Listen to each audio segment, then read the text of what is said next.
Hello everyone, सभी का स्वागत है, सभी को जोहार। और जिस तरह से आप लोगों को ज्ञात होगा कि जैसे सीजल का संपूर्ण बहस जो है वो हाई कोर्ट में हो चुका है। अब कोई भी फर्दर डेट आपके नहीं दिए जाएंगे जैसे सीजल की बहस के लिए। इसमें अब जो है वो जजमेंट आने का इंतज़ार सभी विद्यार्थी कर रहे हैं, चाहे वो डॉक्यूमेंट वेरिफिकेशन पास अभ्यर्थी हों, चाहे वैसे अभ्यर्थी जिनका सिलेक्शन नहीं हो पाया था और पेपर लीक का आवाज़ वैसे अभ्यर्थी उठा रहे थे। तो दोनों विद्यार्थियों को, दोनों पक्षों के विद्यार्थियों को जजमेंट का इंतज़ार है।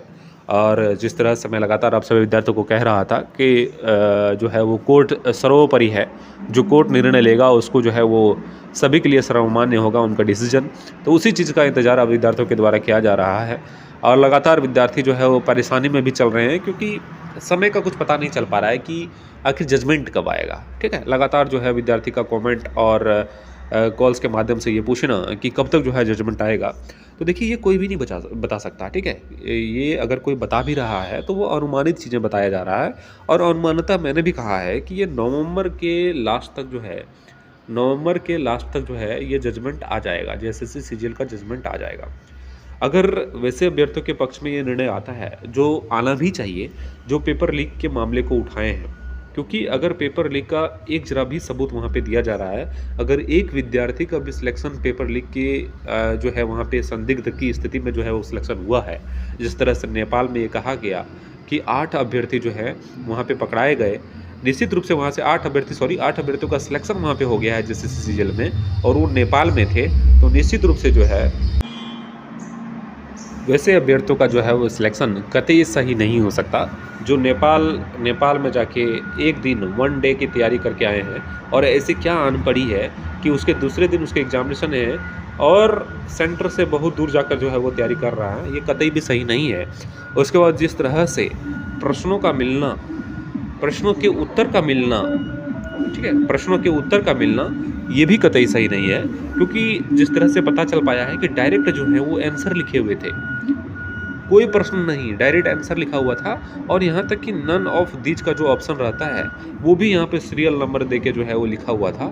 इससे ये साफ प्रतीत होता है कि पेपर लीक हुए हैं। अब ये पेपर लीक का मात्रा कितना है ये देखनी बड़ी बात रहेगी, लेकिन मेरी मानना यही है कि अगर पेपर लीक में एक भी अगर ऐसे संदिग्धता देखी जाती है तो निश्चित रूप से जो है पेपर लीक को यहाँ पे मानना चाहिए, और बड़ी मात्रा में मानना चाहिए, क्योंकि इसकी प्रभाव कहाँ तक जाएगी ये कोई भी बता नहीं सकता है। ठीक है, और इसके बाद जो है पेपर की इस परीक्षा को रद्द करते हुए फिर से परीक्षा लेने की आवश्यकता है।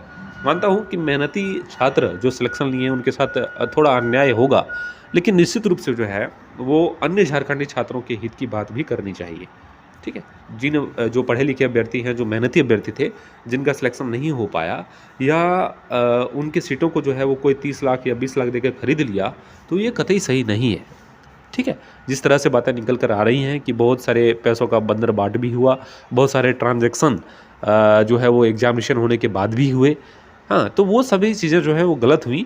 और अब मैं हमेशा से एक ही चीज़ कह रहा हूँ कि जो भी कोर्ट अब निर्णय लेगा वो सर्वमान्य होगा। और संभवतः आप सभी को इसकी जानकारी मुझे देनी थी कि नवंबर लास्ट तक जो है वो आपको जजमेंट जो है हाई कोर्ट से देखने को मिल जाएगा। और मैंने अपना जो है अधिकार के तहत अपनी बातें यहाँ पे रखी हैं।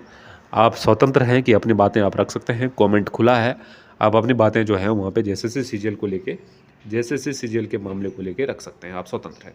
लेकिन जो चीज़ें दिखी गई और जो चीज़ें निकल कर आईं, जिस तरह से प्रिंट मीडिया ने भी बखूबी छापा कि पैसों की उगाही हो रही है, पैसों की लेन देनी हुई, ट्रांजैक्शन हुआ, नेपाल पढ़ने गए, तो उस तरह की चीज़ें जब निकल के प्रिंट मीडिया में आ रहा है तो निश्चित रूप से जो है कहीं ना कहीं यहाँ पे जांच का विषय है। और हाईकोर्ट जो है इस पे संज्ञान ले रही है।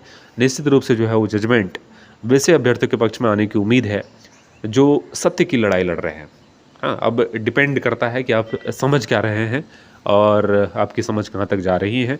बाकी इंतज़ार करिए, वेट एंड वॉच की स्थिति आपके साथ अभी होनी चाहिए। और जब तक जजमेंट नहीं आ जाता है तब तक थोड़ा ईश्वर को मनाइए कि आपके पक्ष में आपके हित की बात हो, और जजेज के द्वारा जो है आपके पक्ष में सुनवाई जो है, बहस की सुनवाई जो है वो सुनाई जाए। और आने वाले समय में जब भी जजमेंट आ जाएगा तो निश्चित रूप से जो है वीडियो बनाकर मैं कम्प्लीटली आपको जजमेंट का पूरा डिटेल्स बता दूंगा, जहां आपको संपूर्ण जानकारी हो जाएगी। चैनल को सब्सक्राइब करके बेल आइकन को दबा लीजिएगा। सीजीएल से रिलेटेड जो भी अपडेट्स आएगा आने वाले समय में, सारी जानकारी इस चैनल के माध्यम से आपको दी जाएगी। आप सभी का शुक्रिया, बहुत बहुत धन्यवाद।